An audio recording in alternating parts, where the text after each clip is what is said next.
We're excited to begin our next plenary session here at the summit today with Jessica Moerman.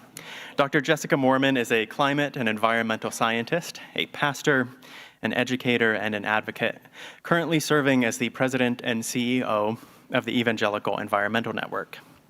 Jessica received her PhD in Earth and Atmospheric Sciences from the Georgia Institute of Technology, and has held research positions at Johns Hopkins, the University of Michigan, and the Smithsonian Natural History Museum, where she researched how climate has changed throughout the Earth's history. She has been a AAAS Science and Technology Policy Fellow at the U.S. Department of Energy and a Yale Public Voices for the Climate Crisis Fellow. Jessica, as I alluded to at the very beginning, is also a co-founding pastor at her church, which she planted in 2016 with her husband, Chris, in Washington, D.C. She's a powerful speaker on creation care at a wide variety of events, as well as countless national media outlets and publications.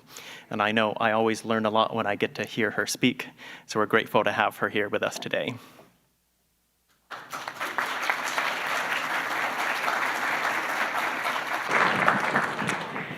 Well, good afternoon. I hope everyone had a great lunch, and welcome to everyone who's joining us virtually.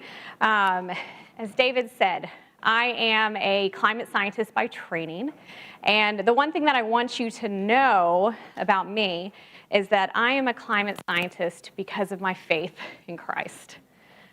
I'm a climate scientist because I wanted to go into ministry. And we heard earlier this morning Dr. Moo talk about, for our young students, of asking God, what is he calling you into? And that's where I found myself as an 18, 17-year-old wanting to go into full-time ministry and asking God, what would you have me do? And I don't have time to tell the full story, but he said, continue to say, go into geology. Study the earth sciences. And I hope by the end, at that time, I didn't know how geology, earth sciences fit with ministry. I didn't know if I could be a scientist and a Christian also, but I hope by the end of today's talk, you will see how geology, earth sciences, and climate science fit into ministry. And so I'm really excited to share with you some of the findings that I've had in climate science. For me, science is simply studying God's creation. And so it's my joy to share with you some of these things that we discovered that creation is telling us specifically about climate. And so I want to start with eco-wonder. God has created an amazing world. And as Dr. Moo walked us through, God says that he saw all that he had made, all of creation and us as humans in it, and said that it was very good. One of the things that I love is that actually NASA agrees, although they would say it just a little bit differently. They would say that it's just right. Let's dig into this. So, at NASA, some of our, who knows Dr. Jennifer Weissman, exoplanet hunter? What our fantastic colleagues at NASA have found is that Earth is very unique. Earth is the one planet that we know of so far that is teeming with life. And the reason for this is because of water. Water is that critical ingredient that we need for life as we know it. And what makes Earth special is it inhabits what's called the Goldilocks zone. What is the Goldilocks zone? There are planets that are in the Goldilocks zone that are neither too hot nor too cold for liquid water. They need to have conditions that are just right. And so when we look at Earth's place in our solar system, it is just right. Venus, a little bit closer to the sun, too hot. Mars, a little bit further, too cold. But us, positioned Earth in the solar system, is just right for that critical ingredient, water. And so this is a little bit, just to display this a little bit more. Again, our position in the solar system helps put us in the Goldilocks zone, helps us be that blue marble that we are in the cosmos. But if it was just based on distance alone, that was the only factor, Earth should be a ball of ice. It's not just our distance from the sun. What else is going on? Well, The game changer is our atmosphere, and specifically greenhouse gases like carbon dioxide that are heat-trapping gases. And what they do is they keep us warmer than we would be otherwise. I love how, and so essentially that's what CO2 is, the game changer in our atmosphere, keeping us from being just that ball of ice and being that beautiful blue marble in the cosmos. And I love how this is because of the greenhouse effect. You're going to see a great quote that I keep on thinking is going to come soon, but this is because of the greenhouse effect. And what's going on is that greenhouse gases like carbon dioxide, they let sunlight pass through, but then whenever it hits the earth, it gets transformed into heat. And then CO2 and other greenhouse gases help trap some of that heat on Earth instead of letting it all escape to space. And that keeps us warm, allowing for liquid water to exist. And here's that great quote from Science magazine. It's a really fantastic way that they put it. They say, life on Earth depends on the greenhouse effect. Without carbon dioxide and other gases in the atmosphere to capture a significant portion of sun's heat, the planet would have plunged into sub-freezing temperatures long ago, and perhaps never warmed enough to allow complex heat-dependent creatures such as humans to flourish. Life on Earth depends on the greenhouse effect. But as we know in all things in life, sometimes you can have too much of a good thing, right? And we only need to look to our neighbor, Venus, for an example of that. And so Venus, its atmosphere is 96% carbon dioxide. This is what we'd call the runaway greenhouse effect. Its temperature on the surface is 900 degrees Fahrenheit. Doesn't sound very hospitable, does it? Earth's atmosphere, however, we look at the greenhouse gas concentrations for Earth's atmosphere, in total, less than 1% of its atmosphere is greenhouse gases. For carbon dioxide specifically, 0.028%, or as we say, 280 ppm naturally has been the concentration of CO2 in our atmosphere. We see that just like my 2-year-old at home. Carbon dioxide is tiny, but it's mighty. It has a big effect. So what's been keeping this in balance? It's our carbon cycle, this amazing Earth system that God's created. Our carbon cycle has naturally kept atmospheric CO2 levels in balance over the last 10,000 years around that 280 parts per million level of shuttling our carbons from the atmospheric store into the biosphere, our plants and our grasses, our trees, our soils, into the oceans, and then down into the geologic store where it can be stored away for thousands and millions of years. But something's been happening more recently where we have short-circuited this cycle. We've essentially taken carbon-rich resources like oil and gas and coal and brought them back up, shuttled those carbons from that geologic store, rapidly bringing them up to the atmospheric store, and changed the chemistry of our atmosphere at a rate we've never seen before. Now, I want to say something. I am extremely grateful for our energy system. Our energy system and the energy revolution has been responsible for prosperity that's advanced here at home in the US and around the world for the last century. This has been a good thing, but it's come with a shadow side.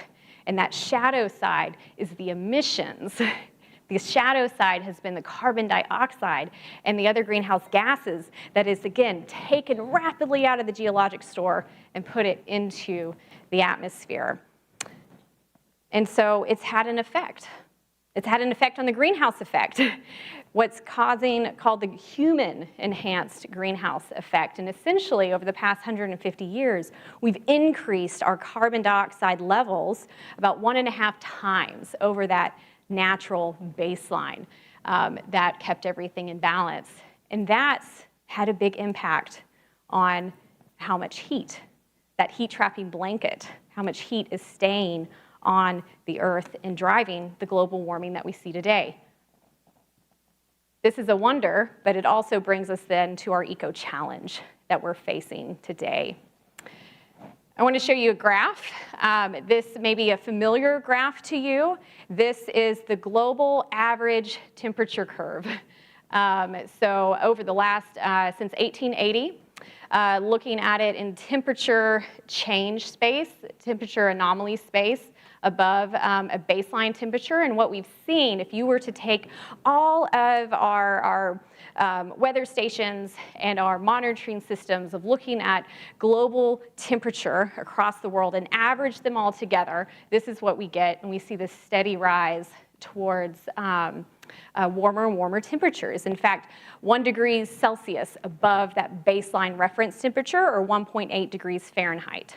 This is the basis of we know that our planet is warming. One question that I often get, though, is, but Jessica, 1.8 degrees Fahrenheit, we just saw, that's a small change. We've just seen a massive, more than that, over the course of a single day. What's the big deal here? Well, the truth is that when we have a small change in this global average, it actually translates to big changes in the extremes. And we don't live our lives in the global average world, do we? We live our lives locally. We live our lives based on extreme weather changes. And what this small change in the average due to the enhanced greenhouse effect is that it is shifting us into more extreme territory where we are more likely in a new normal to experience more extreme weather, more extreme heat. And this is where things get dangerous. And so today, I'm going to show you a lot of charts and graphs, but I really want us to root ourselves not just in the numbers and the figures, but in people and the impact that this has on the ground. And I love how Dr. Katharine Hayhoe, a fellow evangelical Christian and climate scientist, puts it. She says, the only reason we care about climate change today is because it already affects everything we care about today. Let's dig into this deeper. These are just some of the things that you could say that we as Christians, we in our churches, we just as individual people living on this planet care about. We deeply care about our loved ones, their health, their well-being, their ability to thrive. We care about life on this planet. In our churches, we've got ministries addressing global poverty here at home, hunger, the refugee and migration crises, human trafficking, war and unrest around the world, racial injustices. The thing is that if you trace it back, you can find a connection between how climate and pollution also, they are harming all of these things that we care about, the people, the places, the problems that we in our churches and as people of faith are devoting our lives to. There is a climate connection here. Let's dig into this a little bit further. At EEN, we approach climate as a health issue, of looking at the climate impacts on our human health, of looking at how changes in our climate from shifting rainfall patterns, warming temperatures, wildfires, how that translates into hazards that then impact our health and our stability. And I want to dig into one in particular today, one hazard, extreme heat, because this is something that in all of our communities that we are facing, the impact of the hazard of extreme heat. And also, as you look at NOAA, who's been collecting these statistics over fatalities and injuries related to weather disasters, what they find is extreme heat and heat waves that are causing more deaths than any other natural disaster of the last 30 years, more than hurricanes, wildfires, things that we hear about in the news. It's been heat, extreme heat, that's been this silent killer. We look around the world and we find that 5 million worldwide extra deaths each year because of heat-related illnesses. Here in the US, we're not immune to this. 12,000 heat-related deaths each year. We see that this is a big problem. If we look into the future of what it looks like if we don't take any action to address this problem, it's projected that 110 Americans will suffer heat-related deaths by the year 2100. That's a lot. And I want to say that the year 2100, that's not really that far distant off of the future. I've got 2 young sons at home, and if they live a normal lifespan, they're going to see the year 2100. And you can bet that I want to do everything that I can to make sure that this future is not the one that they inherit and live into. Put another way, this is a chart of looking at the choices in front of us. This is for Michigan, yearly heat-related deaths based on our choices of doing emissions cuts. And we can see our choices today really matters. And if we want to prevent that future, we really have to make these deep cuts. We have to change our ways to give our kids and the next generation a brighter future, to save a lot of lives, prevent a lot of deaths. Now, when we look at climate and pollution also, we find that everyone is impacted, but the truth is that not everyone's impacted equally. We find that it's the most vulnerable and overlooked in society who are most at risk for climate and environmental harm. The very people that Jesus calls us as Christians to pay special attention to. This includes our low-income neighbors, older adults, communities of color, and our children. Let's look into this. So at EEN, we focus a lot on children's health, of looking at the harms that climate and pollution cause on children. And for if this is you yourself or for people in your community and in your family who have a deep commitment to defending life, this is always something important that love to point out and make the connection, is that climate and pollution can have an impact on us before we even draw our first breath. We find that extreme heat and air pollution can lead to poor outcomes with pregnancy, can lead to low birth weights amongst our children, that can have a raft of lifelong harms and complications to their health.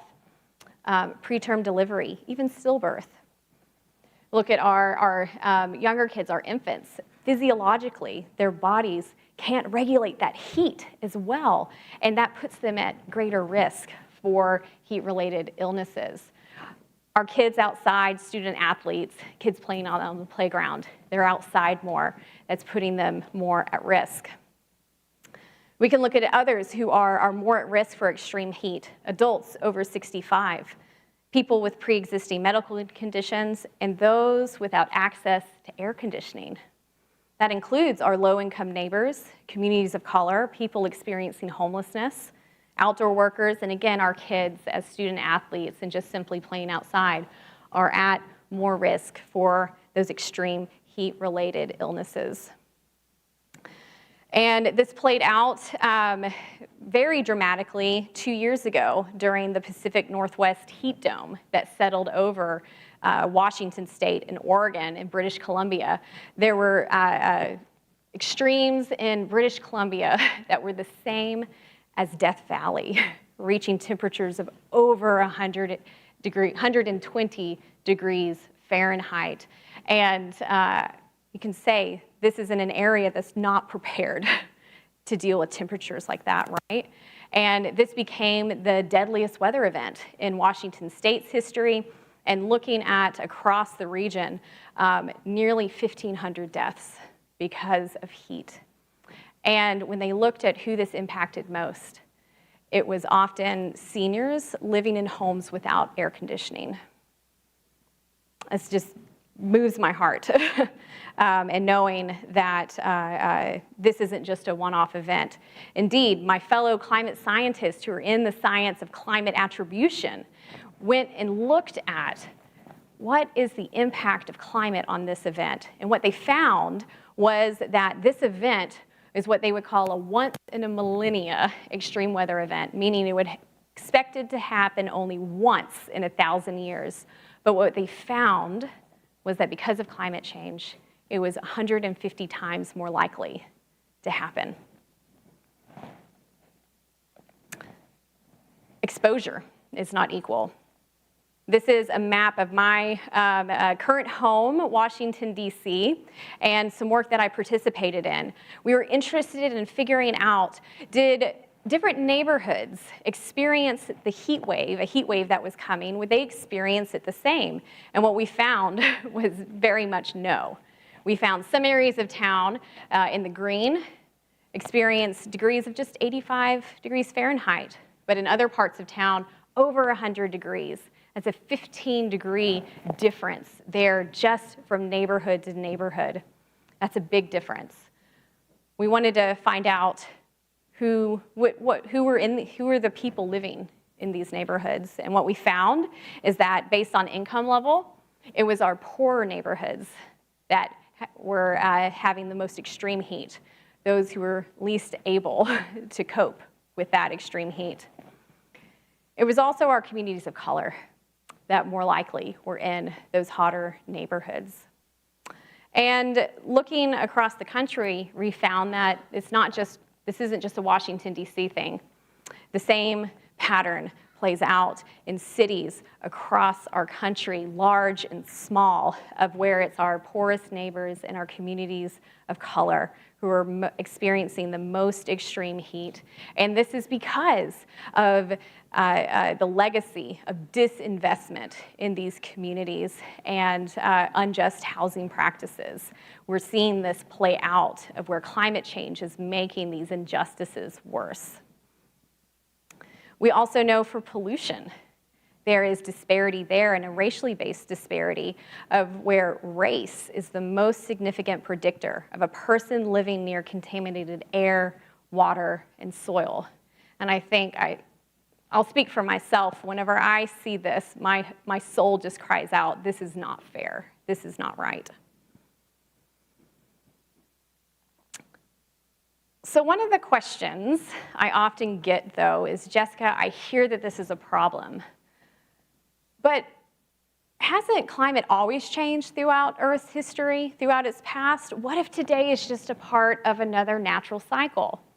Well, I have to say, I love getting this question because, as David said, my particular brand of climate science is paleoclimatology, which simply means that I study what the climate was like in the past before we had weather stations, and using things in the rock record, God's creation, as clues to figure out what it was like, and to answer questions like, why has precipitation and temperature changed across Earth's history? And this is really a very helpful study because my colleagues and I can also help answer that question of, is climate change today following the same playbook of the past, or is something different going on? What caused climate to change in the past, and is that happening today? And we can kind of do a CSI investigation and line up the common culprits and see if they're responsible for what's happening today. And so these are just a few of the common culprits of past climate change. Asteroid impacts, ice age cycle, sun cycle. We can quickly rule out asteroid impact, tick that one off the list. What about the ice age cycles? Is this just part of Earth's ice age cycles that we know that we've had? This is a graph of temperature change over the past 10,000 years. We've got today here on this side of the screen, going back into the past here. And what we find is that for the past roughly 10,000 years, we've been in a nice warm period that we like to call the interglacial. And around 5,000 years ago, we started slowly, ever so slowly cooling, going back down. But 150 years ago, rapid warming that is absolutely unprecedented in the last 10,000 years at an unprecedented rate. So we can find from this that if this was just part of the ice age cycles, we should be getting colder. So we can rule out the ice age cycles as being responsible for today. What about the sun cycle? Maybe the sun's getting hotter, giving us more incoming solar radiation. So here's our global average temperature curve again, and we can compare that to the solar cycles and the intensity of solar irradiance coming. And what we find is that has been going down while we've been getting warmer. So again, we can rule out the sun cycle as a culprit. So what's going on? Well, and go back to our friend carbon dioxide, that game changer as a heat-trapping gas. It's been responsible for a lot of climate change in the past. What's going on here? And that's what we see whenever we chart the rise in atmospheric carbon dioxide levels. It's matching, it's rising in tandem with our global average temperatures. Carbon dioxide is driving the warming that we're seeing. But where is that carbon dioxide coming from? Maybe it's coming from a natural source. What's going on here? Well, in the past, volcanic activity was one of those big drivers of putting CO2 in the atmosphere. Maybe that's happening. Well, for the single sporadic eruptions that we experience today, it actually has the opposite effect of cooling the Earth. I don't know if anyone's heard about Krakatoa in the 1800s, the year without a summer, right? Of where huge eruption that put up ash and sulfur dioxide to the point that it blocked that incoming solar radiation, and we had a year without a summer. That impact of those factors is outweighing any carbon dioxide that's coming from our volcanoes today. And so that leaves us with another source, again, burning those carbon-rich resources and letting the emissions go to space, or not to space, into our atmosphere. We can actually look at a chemical fingerprint that can tell us the difference between volcanic activity and organic sources, carbon-rich resources. Let's dig into that. This is a bit of a busy graph, so I'm going to walk you through it. And so we've got the amount of atmospheric carbon dioxide levels in the air in black, which is here on the bottom. And then in gold, we have the chemical fingerprint. And for my fellow geoscientists out here, we're looking at the carbon isotopic signatures of the carbon dioxide. But that's in gold. And we've got up at the top in gold, if it's from more of a volcanic, inorganic source, it'll be up here. And at the bottom of the scale are organic sources, our fossil fuels of carbon dioxide. And what we see is that as atmospheric carbon dioxide levels remain steady for the last 800 years, so did that chemical fingerprint, matching more of that volcanic inorganic source.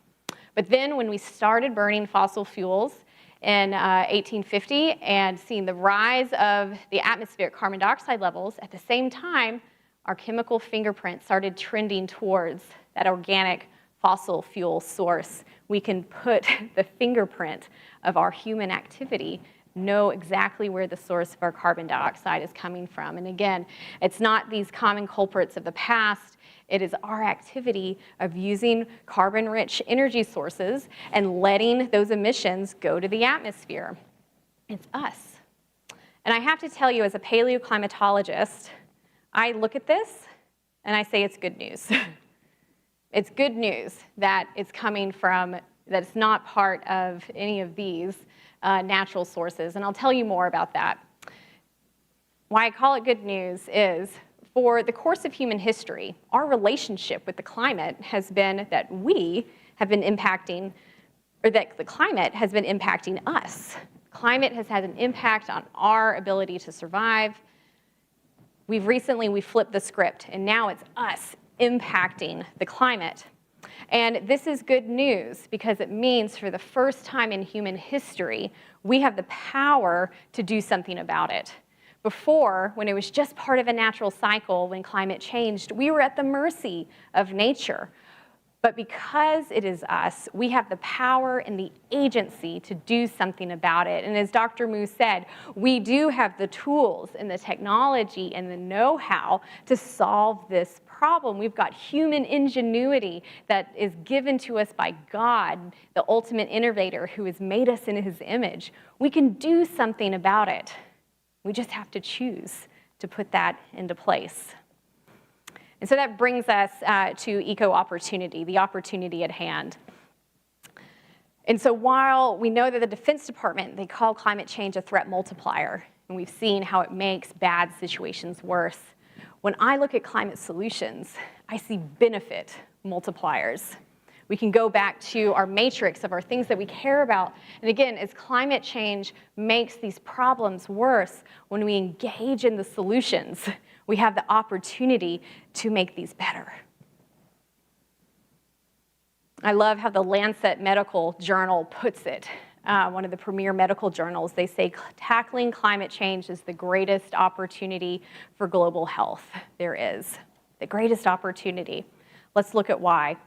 Well, one of the big reasons why is that when we look at our sources of carbon emissions, carbon pollution, it's also the same source of air pollution and air toxics. We find that climate solutions, they're also solutions for clean air and clean water. They're pollution solutions. And so that gives us a bit of a twofer here. And just to very quickly put this into context of why this is a big deal. When we look at air pollution that is coming from mainly our use of fossil fuels, it is, again, one of those silent killers, just like extreme heat. We find that 16% of the deaths worldwide can be attributed to pollution. Looking at in context of other health threats, AIDS, tuberculosis, malaria, it's 3 times more deaths because of pollution than those. 10 times more than war, terrorism, and other forms of violence. If we're able to get rid of, address this pollution problem, so many deaths prevented. And again, here at home, 200,000 early deaths each year because of pollution from fossil fuels, from soot and ozone, especially that soot. As we breathe that in, it gets lodged into our hearts and our lungs and our brains, wreaking havoc where it contributes to heart attacks, lung disease, stroke, Alzheimer's, many more. We look at our children also, and just like extreme heat, put them at threat for preterm birth, low birth weight, stillbirth. And especially for we see a racial disparity here too. We see that our Black mothers and babies are at increased risk because of this. With pollution also, medical research shows a link of contributing to harmful childhood challenges, including asthma, autism spectrum disorder, ADHD, and severe allergies, which affect 1 in 4 children in the US. And this is where things got personal for me, actually. When I was pregnant with my first son, I was in Atlanta, Georgia, in Midtown Atlanta, living right next to the 75-85 interstate connector that bisects the city. And I didn't realize, but day and night, I was breathing in this air pollution, this traffic pollution. And a couple years ago, as my son started elementary school, he started having some challenges at school, having difficulty focusing, and received a diagnosis of ADHD, which made school a bit of a challenge for him. And I can't help but wonder, knowing what medical research is telling us, did this contribute to him having these challenges? I don't know. I may never know, but what I do know is certain is that we can have energy in transportation without those emissions. We, again, have the ingenuity to figure out this problem, to keep that same prosperity and the amazing things that clean energy and transportation bring us, but without the shadow side of carbon pollution and air pollution that is harming our children and ourselves. And so that's also why Forbes, it calls climate change the greatest opportunity of all time for innovation. There is, if we tackle this problem together, we have amazing things at store. And so that's why at EAN, we look at climate solutions as the win-win-wins of where we are, first and foremost, we're defending life. We're also protecting God's creation. You've heard incredible talks today about the importance of protecting God's creation, keeping that biodiversity. And at the same time as we deploy these innovations in the clean economy, we're creating new family-sustaining jobs. These are the win-win-wins of climate solutions. So I just want to do very quickly, just give a check. How are we doing? How are we doing in the solution space? Well, I'm happy to report that in the US, we've been bending the climate curve since 2007. We have been reducing our national carbon emissions since 2007. Big part of this has been the switch from coal-fired plants, the switch to natural gas. That's helped reduce our carbon emissions. And we actually met our target that President Obama set in that administration of 17% reduction over 2005 levels by 2020. We met that. And actually now with the new climate legislation called the Inflation Reduction Act that passed Congress last year, we are on track to almost meet our next target. This new bill, which puts in $369 billion of investment into clean energy and climate, is, if we implement it right, we have the potential of reducing our emissions by 42% by 2030, and very closely reaching our 50% reduction by 2030. If we keep on track, we'll hit that by 2035. I think that's pretty good progress. I do want to just flag, again, if you are looking to go electric, if you're looking to put solar on your home or your church, it's never been easier, and there's some great booths out in the expo hall that can help you out with more. There's 30% rebates now to help do that because of this climate legislation. It's never been easier. I just want to quickly go through some high-impact solutions, and then we'll wrap up. But big impact solutions that I'm paying attention to right now. First is cutting methane pollution. We've talked a lot about carbon dioxide, but there are other greenhouse gases, and one of those major ones is methane. Why am I focusing on methane as a high-impact solution in the near term? Well, that's because methane, over a 20-year period, is a more potent greenhouse gas. It is causes 80 times more warming than carbon dioxide, especially over this shorter time period. So if we're looking to reduce global warming quickly, methane is what we need to target. And research shows that, again, even if we just look at methane reductions only or carbon dioxide, we find that we get a greater temperature reduction by tackling these methane reductions, by plugging up the leaks of methane in our oil and gas infrastructure, by plugging up abandoned oil and gas wells, dotting the landscape that are sitting next to our schools and in our neighborhoods and our playgrounds. We can make a big change by focusing on methane. It's the fastest way to slow global warming today. Also looking at harnessing the power of God's creation. Research shows that simply by protecting God's creation, it can help get us 37% towards our carbon reduction goals. Because we don't only need to cut out our emissions from our energy system, we need to start drawing that carbon dioxide out of the atmosphere and putting it back in the biosphere and into the geologic sphere where we can store it back where it needs to be. Protecting God's creation naturally does that. We can look at it for our cities. I didn't say what was responsible for why the map looked like this. It's because of the tree cover. The green areas, nice, shaded. The red areas, hot, or paved over, no trees. And so whenever we look at bringing God's creation into our neighborhoods, it has the benefits of lowering temperatures, especially where it's needed most in our low-income neighborhoods and our communities of color, but it also has the opportunity of drawing down that carbon from the atmosphere. I also just want to point out it is also an act of restorative justice, of doing the investment that should have been done a century ago and bringing investment, reversing the legacy of redlining and disinvestment in communities of color as well. This is an act of restorative justice. Looking macro, our forests can hold a lot of carbon.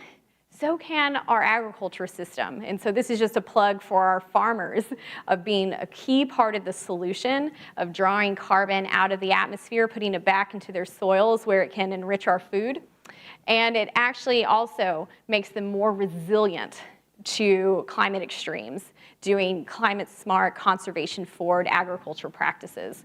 And that's why at EN we're focusing on the Farm Bill right now, which is up for reauthorization. I'd be happy to talk with you more about that if you're interested in learning more after the talk. And then finally, lifting your voice. This is probably the highest impact solution. Catherine Cahill says talking about climate change is one of the best things that you can do. And that's what we at EN want to come alongside you to help do, to lift your voice in your communities, in your families, in your churches, but also with your legislators. We've had over 5 million Christians advocate with us for climate action, speak out for a clean air, clean water, and a safe climate. And one of my favorite things is helping folks discover how easy it is to do it. If you're interested, would love to talk more about that. We've got ways where you can become an EN champion. You can volunteer with us. We'd love to get opportunities in your hand to talk with your friends and family, reach your church. If you like to write, send a letter to the newspaper, and even meet with your elected officials. It's easier than you know. QR code here. We also have the booth in the Expo Center. And so I just want to wrap up with a note of, again, hope. This is a quote from our friend, meteorologist and Christian Paul Douglas, where he says, "We are not helpless and we are not hopeless." And it's so true. When Jesus says that he came so that we may all have life and life to the full, John 10:10, this is a part of it. We can be a part of it. And so I just want to leave you with this question. When we join together with the restoration work that God is doing on this earth and we act together as the church, what future can we create? Thank you.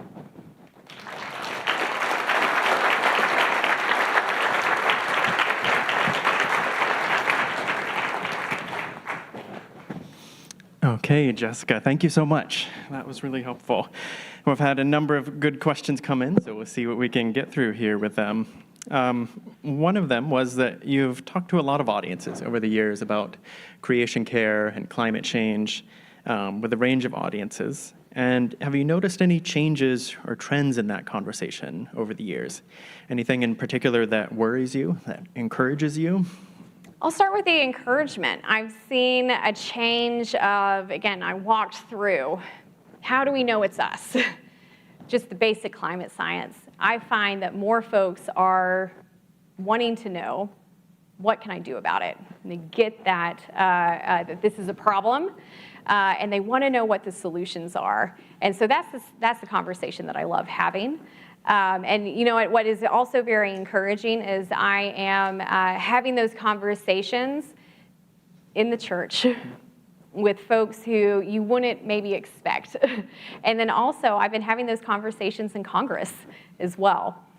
With both sides of the aisle, recognizing that this is a problem and we need to work on the solutions. I will say, however, a big challenge is that there's not enough.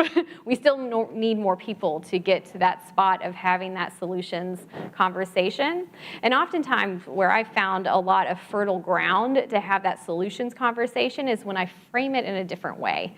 When instead of leading with climate, I first find out, well, what do they care about? When I go out and I speak with farmers who care very much about producing food for the world, being able to have high yields so that they have a deep care of feeding a hungry world, and also being buffered against climate extremes. When I talk about things in terms of conservation, and talk about it in terms of building resilience, building their soil health, protecting their soils. Those same solutions that have climate benefits have those conservation soil health benefits. So just reframing the conversations to put forward a solution that has many benefits has been a place where I've found a lot of fertile ground. Well, that leads in good to one of the other questions here, too. Our final plenary for the day will be about listening to the global church and our global neighbors. And there's one question submitted by someone who's joining the live stream from Ghana. And he said, while I don't want to be pessimistic, I look at the increasing effects of climate change on the rainfall patterns in Ghana today, despite the many conferences being held regarding the subject of climate change and what we should do. Why is this situation not changing? Is there hope that we shall ever return to what I knew about rainfall in Ghana growing up? It feels like we can maybe resonate with a lot of the issues where there have already been so many changes. Are we fighting simply to minimize the worst outcomes? Is there some hope for a return to normalcy, or? Yeah, and as kind of showing in that graph is that we are shifting towards a new normal, and we will experience loss, and we have experienced loss. And so even personally myself, I've lost a family home to a wildfire, and there are some things that we can't get back, but we need to fight with every inch of ourselves to preserve what we can. And I think that's also where, as we're looking at not just cutting emissions out of our current systems, not just going net zero, we need to go further than that. We need to go negative emissions. We need to draw down that carbon dioxide from the atmosphere, put it back into the ground, so that we can have a chance and a hope of returning to normal. But again, that's the tragedy of this situation, is that there's some things that are lost that we won't be able to recover. But I do believe that we as people, that God has given us a resilient spirit. So even as we mourn and grieve the things that we have lost, there is so much worth fighting for. And we can't let that us fall into despair. We've got to continue to act. And so I think that's why sometimes we haven't seen as much change as we could, both on the skepticism side of people sitting on the sidelines for that reason, but we have to make sure that we who know the truth aren't putting ourselves on the sidelines too, because we've fallen into despair. We've got to continue to act. There's another question here that has several upvotes as well, and I feel like there's some good common ground here and also a bit of pushback, so I want to give voice to that. Person says, I am a boomer and deeply love God's creation. Climate change is the #1 concern of Gen X and Gen Y, yet I also see where climate scientists have falsified climate data research to exaggerate outcomes for political purposes. How can I discern the truth in climate science, and how can I encourage Gen X and Gen Y? Well, I wouldn't say that I've seen where any actual climate science has been falsified. We have a very robust system of peer review, and where mistakes have been made of retracting those, and we have a very solid body of scientific literature and evidence pointing towards human-caused climate change that traces back over 100 years. So we've got I wouldn't say that climate science itself has been falsified, but what I have seen is then those who outside of the science community, taking that information and perhaps looking at interpreting it in a way that is exaggerated to the point of saying that we're looking at the collapse of civilization. As a climate scientist, I don't believe that's the truth. There's also a misinterpretation of some data that we only have 7 years left. And that also is not true. What it is, if we, with that piece of data, we make things harder for ourselves each year that we aren't acting, but the climate science does not support that we reach some point where everything is doomed. And again, I think that is what's really important of having Christians and people of faith in this conversation, where we know that this isn't the end, and continue to come alongside those within the faith community and without, who are working on this issue, to continue to keep that fighting spirit and that hope alive. And another aspect of that question about younger audiences, I mean, we hear a lot about record and increasing levels of anxiety and depression among college students and younger people, and especially about eco-anxiety and climate anxiety being part of that. I noticed on your list of different areas of life that are intensified by climate, mental health was one of those as well. I wonder if you could talk a little bit about that connection between mental health and climate. Yeah, there's a big connection, and especially for young people among us, of looking at a future and not being sure how safe it'll be. That, of course, those questions will engender anxiety.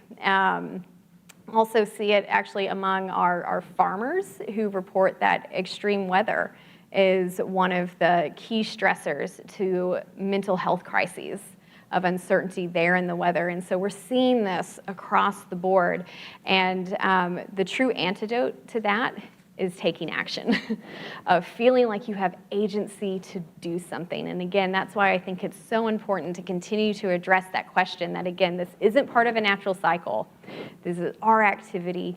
We can be doing something about it.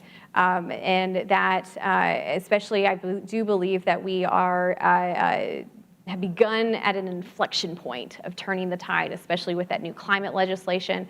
But we need to do more. And also as a challenge for our generations older than Gen Z and millennials, you being involved and showing that you care makes a big difference for the younger generations, helps them feel like they're not alone in this fight, that all of us are working together. And so sharing, working together, continuing to take action and continuing to lift up and reach folks who you uniquely can reach to bring them into this effort is so important for also our youth mental health. I want to close on a question for you to speak to from your angle personally, too. Just, you have an expertise that allows you to see details into some of these really tough challenges, to see the harm that's happening because of them. You mentioned about losing a family home to a wildfire, too. That sounds like a lot of opportunity to get discouraged and worn out and burned out. I'm curious how you, as a person, as a Christian, how do you process grief over this? How do you work through that lament, and how do you find hope? Is it specific places or spiritual practices? What gets you through? Yeah, I mean, again, reminding myself that God is in the restoration business, that it's not just us as people that are in this fight, that this is what God is also working towards. We just need to partner with him. That gives me a lot of hope. But then also in terms of practices of, again, getting out in God's creation. And I don't know if for those of you who've visited Washington, D.C., you may know that Washington, D.C. has the third national park that goes straight through the city. And it's called Rock Creek Park, and I go there. It's amazing. I grew up in East Tennessee in the foothills of the Great Smoky Mountains. It would take me about an hour and a half to get there. I can walk from my house and find myself next to what feels like a mountain stream and a forest in about 5 minutes in Washington, D.C. It's amazing. But what really gives me a lot of hope to continue is I think about folks 100 years ago made a decision to protect that land in our city so that now I have the benefit of enjoying it. And I think about what decisions and choices and actions am I doing today that I may not see the benefits of myself, but that 100 years ago the next generation can enjoy. And that gives me such inspiration to keep on doing this work and staying in the fight. Wonderful. Thank you so much. Let's thank Jessica.